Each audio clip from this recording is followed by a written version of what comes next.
అంతుచిక్కని రోగాలు మానవాళి మనుగడను ప్రశ్నార్థకం చేస్తున్నాయి. ప్రపంచవ్యాప్తంగా ఏటేటా దీర్ఘకాలిక రోగాల సంఖ్య గణనీయంగా పెరుగుతుంది. మనిషి జీవితానికి ముప్పుగా మారుతున్న ఈ రోగాలకు వాతావరణ మార్పులకు సంబంధం ఏంటి? ప్రకృతిలో వస్తున్న మార్పుల వల్లే కొత్త రోగాలు పుట్టుకొస్తున్నాయా? అసలు నాన్ కమ్యూనికేబుల్ వ్యాధుల పెరుగుదలపై వైద్యరంగ నిపుణులు ఏమంటున్నారు?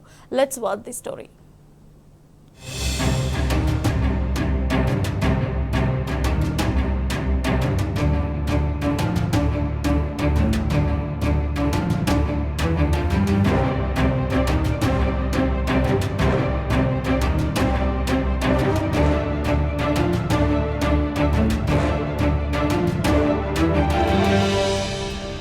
మారుతున్న వాతావరణ పరిస్థితులతో మనిషి మనుగడే కష్టంగా మారుతోంది. దినదిన గండంగా బతుకు వెళ్లదీయాల్సిన పరిస్థితి దాపురించింది. పంచభూతాలను శాసించాలనే దుర్బుద్ధితో మనిషి చేసిన తప్పులు ఇప్పుడు అతని మరణానికి కారణమవుతున్నాయి. మన చుట్టూ ఉన్న పరిస్థితులు ఎంత ఆహ్లాదంగా ఉంటే మనిషి ఆయుష్ అంత పెరుగుతుంది. స్వచ్ఛమైన నీరు, గాలి, ఆహారం లభిస్తే ఎన్నాళ్లైనా ఆయురారోగ్యాలతో జీవించొచ్చని మన పూర్వీకులు నిరూపించారు. కానీ నేటి మారుతున్న పరిస్థితుల్లో అంతుచిక్కని రోగాలతో మానవుడికి కష్టాలు తప్పడం లేదు. ముఖ్యంగా వాతావరణ మార్పు మానవాళి ఎదుర్కొంటున్న అతిపెద్ద ముప్పు. స్వచ్ఛమైన గాలి, తాగునీరు, పోషకాలతో కూడిన ఆహారం లేక ప్రజలు ఇబ్బందులు ఎదుర్కొంటున్నారు. వాతావరణ మార్పుల వల్ల నాన్ కమ్యూనికేబుల్ వ్యాధులు తలెత్తుతున్నాయి. ఈ ఎన్సీడీ వల్ల ప్రతి సంవత్సరం 41 మిలియన్ మంది మరణిస్తున్నారని ప్రపంచ ఆరోగ్య సంస్థ తెలిపింది. ఇది ప్రపంచవ్యాప్తంగా సంభవిస్తున్న మరణాల్లో 74% ఉందని ఆందోళన వ్యక్తం చేసింది. ప్రతి సంవత్సరం 17 మిలియన్ల మంది ప్రజలు 70 ఏళ్లలోపే ఎన్సీడీతో మరణిస్తున్నారని వివరాలు వెల్లడించింది. ఈ అకాల మరణాలలో 86% మధ్య ఆదాయ దేశాల్లోనే జరుగుతున్నాయి. ప్రపంచ వ్యాప్తంగా జరుగుతున్న అన్ని ఎన్సీడీ మరణాల్లో 77% మరణాల్లో ఈ మిడిల్ ఎకనామికల్ దేశాలలోనే చోటు చేసుకుంటున్నాయి. పక్క పొల్యూషన్ రావటం, ఇంకో పక్క వాతావరణ పరిస్థితులు మారిపోవటం, ఈ రెండింటిని కలిపి ఇవి మన హెల్త్ని బాగా ఎఫెక్ట్ చేస్తూ ఉన్నాయి. దీన్ని మనం రెండు రకాలుగా తీసుకోవాలి. ఏ రకంగా తీసుకోవాలి? ఒకటి కమ్యూనికబుల్ డిసీజెస్ పెరుగుతూ ఉంటాయి. అంటే మనకి వర్షాలు విపరీతంగా పడటము, వరదలు విపరీతంగా రావటము, దానివలన నీటి కాలుష్యం పెరిగిపోవటము, అందువలన కమ్యూనికబుల్ డిసీజెస్ పెరిగిపోవటము. వెక్టార్ బోర్న్ డిసీజెస్ అంటే మనకి డెంగ్యూ కావచ్చు, మలేరియా కావచ్చు, ఇట్లాంటివి పెరిగిపోవటము. రెండు రకాలుగా, ఒక పక్క ఏమో మనకి ఆహారము, ఫుడ్ కలుషితం అయిపోవడం వల్ల వచ్చే అతిసార వ్యాధులు లాంటివి రావటం, ఇంకొకటి వెక్టార్ బోర్న్ డిసీజెస్ రావటం. ఈ రెండు రకాలుగా కూడా కమ్యూనికబుల్ డిసీజెస్ పెరిగిపోతుంటాయి వాతావరణ మార్పులు బట్టి. అదేవిధంగా నాన్ కమ్యూనికబుల్ డిసీజెస్ కూడా బాగా పెరుగుతుంటాయి.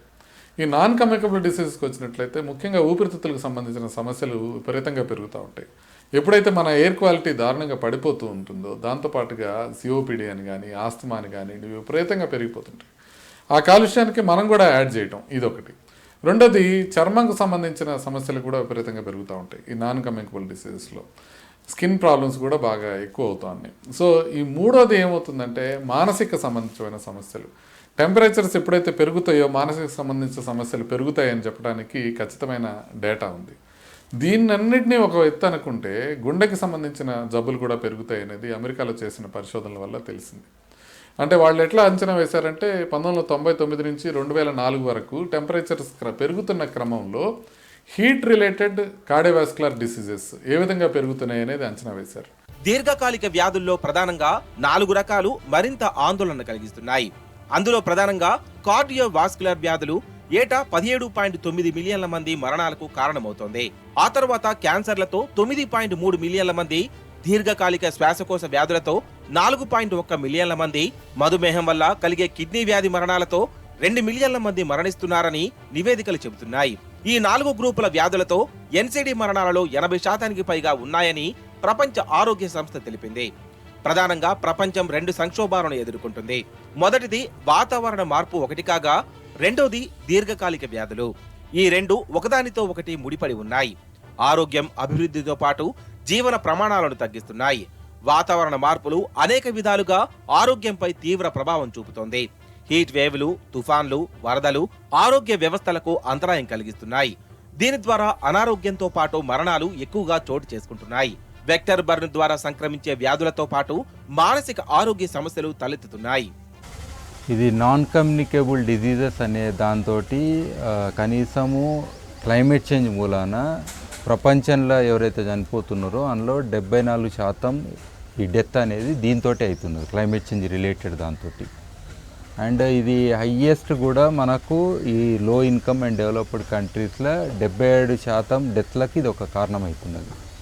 సో క్లైమేట్ చేంజ్లో వచ్చే మనకి హీట్ స్ట్రెస్ అనండి, తర్వాత వరదలు అనండి, లేకపోతే ఇంక్రీజ్ టెంపరేచర్ కానీ, హ్యూమిడిటీ, సో ఇలాంటి రకరకాల వరదలు ఇలాంటివన్నీ విపత్తులతోటి సో దాదాపుగా అరౌండ్ 4 కోట్ల మంది దీనికి అంటే డెత్లల్లో దీనికి చనిపోతారు గ్లోబల్గా. సో కాబట్టి చాలా ముఖ్యమైన అంశం. దీన్ని WHO రిపోర్ట్లో వాళ్ళు దీన్ని అంటే విత్ డీటెయిల్స్, కంప్లీట్ డీటెయిల్స్ దేశాల వారీగా, ప్రాంతాల వారీగా అన్నీ కూడా ఇందులో ఇచ్చారు.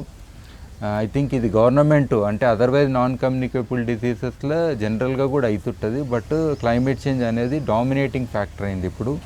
ఇటు వడగాల్పుల వలన హృదయ సంబంధ వ్యాధులు, స్ట్రోక్ వంటివి కూడా చోటు చేసుకుంటున్నాయి.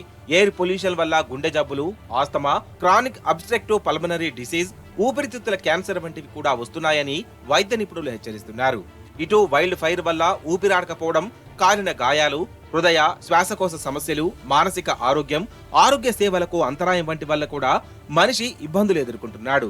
ప్రకృతి నాశనం అవుతుండటంతో పాటు కరువు, ఆహార భద్రత లేకపోవడం కూడా మానవ జీవనానికి ఇబ్బందులు తప్పడం లేదు. వరదలు కూడా మనిషి మనుగడకు ప్రమాదాన్ని తెచ్చిపెడుతున్నాయి. కలుషితమైన నీటిని తాగడంతో పాటు నీటి కొరత, శారీరక ఆరోగ్యం దెబ్బతినడం వల్ల కూడా మరణాలు ఎక్కువగా చోటు చేసుకుంటున్నాయని పర్యావరణవేత్తలు అభిప్రాయపడుతున్నారు. ఇప్పుడు ఉన్న పరిస్థితుల్లో మనకు డస్ట్ అనేది కూడా కామన్గా ఉంటుంది ఓవరాల్గా. అంటే ఇది పెరిగింది అనేది పాయింట్. ఎందుకంటే మన ఈ యొక్క అర్బనైజేషన్ అనండి, లేకపోతే హ్యూమన్ యాక్టివిటీస్ అనండి, సో అన్నెసరీ అతిగా డస్ట్ అనేది మనం చాలా క్రియేట్ చేస్తున్నాం. సో అట్లనే ఫర్ ఎగ్జాంపుల్ పొయ్యిలు చిన్న అంశమే అనుకోవచ్చు, కానీ కట్టెల పొయ్యిలు పెట్టినప్పుడు అందులోకించి వచ్చే పొగతోటి కూడా ఒక గ్రామమే మీరు చూస్తే ఇప్పుడు చలికాలం ఇట్లా మంకురుతోటి, ఈ మంకురులు ఏమైతుందంటే పొగ కూడా కలుస్తుంది, దీన్ని స్మాగ్ అంటాం. అదే అట్లా దుప్పటి కప్పినట్టు ఉంటుంది. అంటే ఏమవుతాయంటే ఈ కలుషితాలన్నీ మనిషి తీసుకున్నప్పుడు వాళ్ళ ఆరోగ్యం అనేది చాలా చెడిపోతుంది. ఆల్రెడీ 5 లక్షల మంది మహిళలు ఈ పొగబారిన పడి అంటే ఇళ్లలో వండుకుంటేనే 5 లక్షల మంది చనిపోతున్నారు. ఇదే కాకుండా లైఫ్ స్పాన్ కూడా 9 ఏళ్ళు తగ్గిపోయిందని మన స్టాటిస్టిక్స్ చెప్తున్నది, ఏది భారతదేశంలో పుట్టినందుకు ఈ ఒక్కడున్న పొల్యూషన్ తోటి. సో ఇప్పుడు మనకు ఇంకా ఇదే కాకుండా ఈవెన్ డస్ట్ అన్నా కదా, ఫర్ ఎగ్జాంపుల్ సిలికాసిస్ కావడం, మీకు పొల్యూషన్ రిలేటెడ్ క్లైమేట్ చేంజ్ అవసరం లేదు. ఇప్పుడు మన కన్స్ట్రక్షన్ సైట్లు ఉన్న వాళ్ళకు ఆ ఇసుక రేణువులు అని అంటాం, సిలికా అన్నట్టు. అది మన ఈ ఊపిరితిత్తులలో నిండిపోతే అది అట్లే ఫైబ్రోసిస్ ఉండొచ్చు మనకు. అంటే ఏ క్లాత్ అయినా కానీ ఏ మెటీరియల్ అయినా ఉంటాయి కదా డిగ్రేడ్ కానివి, నైలాన్ గీలాన్ ఇట్లా ఉంటాయి కదా. అట్లే ప్లాస్టిక్లు ఏం జాగేడనో చెప్పండి. సో ప్లాస్టిక్స్ దాదాపు అన్ని చోట్ల ఉన్నాయి. మనము మైక్రో లెవెల్లో ఈవెన్ ఉప్పు తెచ్చుకొని సముద్రంలోకి మనం తయారు చేసుకున్న ఉప్పులో కూడా ప్లాస్టిక్ ఉన్నది. అంటే సముద్రం నీళ్ళల్లో కూడా మైక్రో లెవెల్లో ప్లాస్టిక్స్ ఉన్నాయి. అది వేలల్లో కణాల రూపంలో ఉన్నాయి. అది ఏంటంటే బ్లడ్ లెవెల్ కూడా మనకు వెళ్తుంది. బ్లడ్ లెవెల్ వెళ్ళినప్పుడు ఏమవుతుంది, మీకు ఆటోమేటిక్గా ఈ హైపర్ టెన్షన్ రిలేటెడ్ కానీ, షుగర్ రిలేటెడ్ కానీ, అట్లనే మెంటల్గా ఫైనల్గా బ్రెయిన్లో కూడా పోవాలి కదా బ్లడ్. సో అక్కడ కూడా కలుషితమై ఇంకా క్యాన్సర్ లాంటివి మీకు సర్వసాధారణం అయిపోయింది. నాకెందుకు క్యాన్సర్ వచ్చింది, నాకు ఏ అలవాటు లేదన్న వాళ్ళకి కూడా అన్ని రోగాలు వచ్చినాయి ఇప్పుడు. సో ఇట్లా ప్రపంచవ్యాప్తంగా దాదాపు 2.3 మిలియన్ల మంది బహిరంగ మంటలు, కిరోసిన్, బయోమాస్, బొగ్గు ద్వారా వినియోగించే స్టవ్లను ఉపయోగించడంతో గృహవాయు కాలుష్యం భారీగా పెరుగుతోంది. దీని ద్వారా 2020 సంవత్సరానికి 3.2 మిలియన్ల మరణాలు చోటు చేసుకోగా, ఇందులో 5 సంవత్సరాల కంటే తక్కువ వయసున్న పిల్లలే దాదాపు 2.5 లక్షల మంది ఉన్నారు.